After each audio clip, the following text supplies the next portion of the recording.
Blake Powell not training for? How's he going? Just a few niggles after the last training session. As I said, he had really tight calves, so we're just looking after him. The same with Ben Sigmund. And Vince Leah did the initial part of the training, joined in the warm-up, so he's progressing faster than we expected. So once again, the medical team and fitness staff are doing a good job. Really convincing performance, convincing night out really on Friday. Has that really buoyed the boys? I think it was great to get over 13,500 to Westpac to watch that spectacle of 6 goals. We hit the post, probably could have scored another one or two, and they could have scored one or two as well. So it was a very exciting game. I'd like to tighten up a little bit in defence still, but I don't want to stop our creative flair going forward, and it was a really terrific, enjoyable performance. Do you anticipate many changes ahead of Sydney if Michael McGlinchey comes back? Michael McGlinchey will definitely come back into the side. We'll have a look and see how we're shaping up closer to the match, but Mikey's too good a player not to have in the team, and he's had an excellent season so far. Tough trip, 2 Sydney games. I think you're staying over there. Have you set a target of what you want to get out of this? No, I never set outcome goals regarding how many points, but the first game we'll take it, this, as the cliche goes, 1 game at a time, but there's no doubt Wanderers are playing good football at the moment, and so are Sydney with a very good performance, although not a win against Victory. So a good challenge, and I'm glad that the games are 5 days apart because it gives us a chance to stay over and recover over there without flights.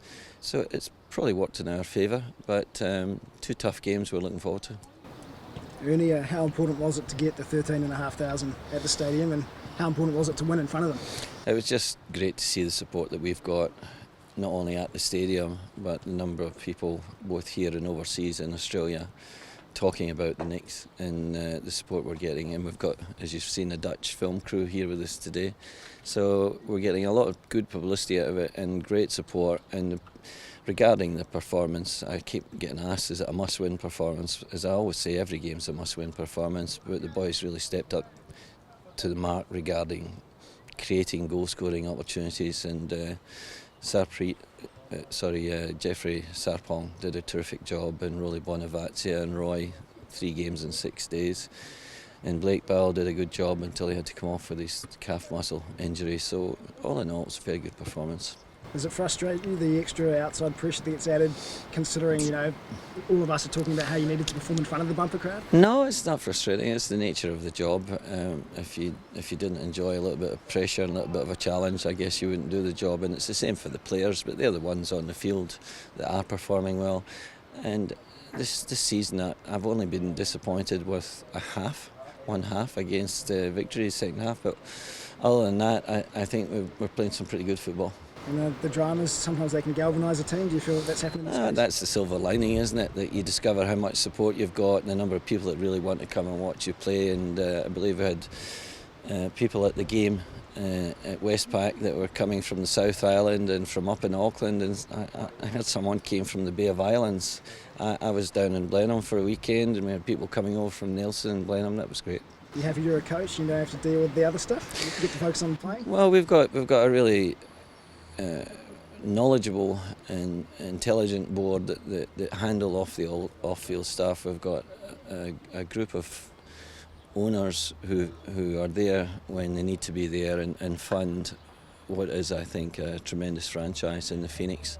And we've got support from everyone, New Zealand football. I believe all the old ex-players are coming out in force. It's been great. Did you believe performance will have anything to do with how the decision was made by the FFA at the end of the day? No, I've always felt very positive about that decision. I don't think there'll be any problems whatsoever. We'll just focus on what our job is. There's an AGM for the FFA today. The new chairperson will be unveiled, likely to be Stephen Lowy, Frank's son. You're a well-connected man to Australian football. Do you think that'll change anything?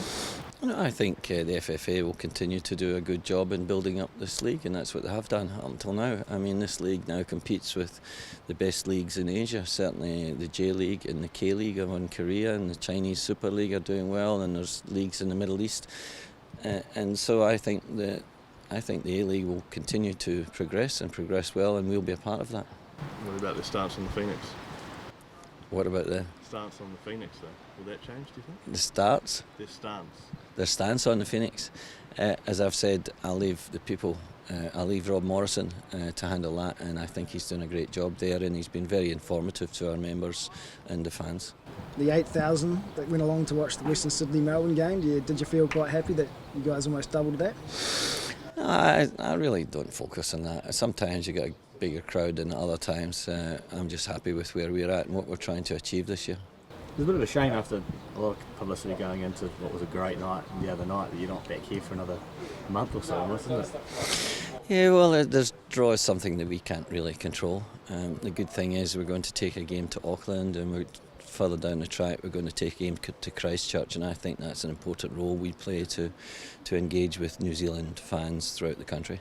I was playing in Australia for 2 weeks. You can almost show that there's, or hopefully try and show there's a bit of support for their over here, which there has been amongst the fans too. Yes, opposition supporters are holding up signs that say "Save the Next," so the support's been tremendous, and we're pulling in big crowds. When we played Victory, it was 25,000 over there, which is a credit to Victory, but it was also a credit to us.